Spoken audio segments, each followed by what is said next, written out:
చదువురాని ఒక మంత్రసానికి 2018లో పద్మశ్రీ అవార్డు ఇచ్చి గౌరవించింది నరేంద్ర మోడీ గారి ప్రభుత్వం. వీల్ చైర్ లో కూర్చొని పద్మశ్రీ అవార్డు అందుకుంటున్న ఆ తల్లి పేరు సూలగిత్తి నరసమ్మ. అప్పటి వరకు కర్ణాటకకు తప్ప ప్రపంచానికి పెద్దగా తెలియని పేరు నరసమ్మ. కానీ ఆ రోజు ఆమె చేసిన నిస్వార్థ సేవలకు దేశం మొత్తం తలవంచి నమస్కరించింది అని చెప్పుకోవాలి. కర్ణాటక టుమ్కూర్ జిల్లా పావగడ ఆ తల్లి సొంత ఊరు. మరొక విశేషం ఏంటంటే పేరు విన్నప్పుడే అందరికీ ఓ డౌట్ వచ్చుండాలి. అదేంటంటే ఆ తల్లిది మన తెలుగు కుటుంబమే, మాతృభాష కూడా తెలుగే. నరసమ్మ పావగడ సమీపంలోని కృష్ణపురలో ఒక తెలుగు కుటుంబంలో 1920లో జన్మించింది. వారి కుటుంబం సంచార జీవనం చేసేది. అంటే జీవనం కోసం ఎక్కడ పని దొరికితే అక్కడికెళ్లి పని చేసుకుంటూ బ్రతికేయడం. దానివల్లే ఆ రోజుల్లో చదువు అబ్బే అవకాశమే లేదు. 12వ ఏటే నరసమ్మకు అంజనప్పతో వివాహమైంది. ఆ తల్లి మొత్తం 12 మంది పిల్లలకు జన్మనిచ్చి 97 ఏళ్ల జీవిత కాలంలో 36 మంది మనవళ్లను మునిమనవళ్లను చూసింది నరసమ్మ.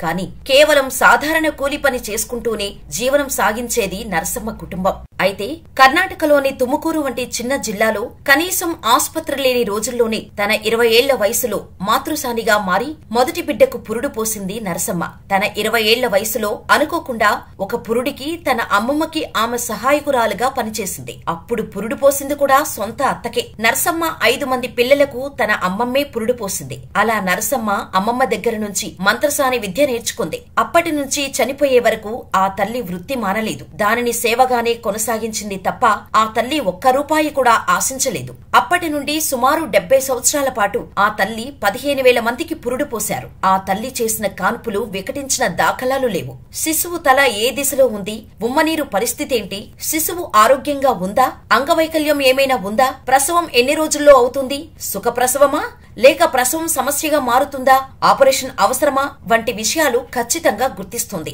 ఆమె పనితనం చూసి ఎంబీబీఎస్ డాక్టర్లు కూడా షాక్ అయ్యేవారు.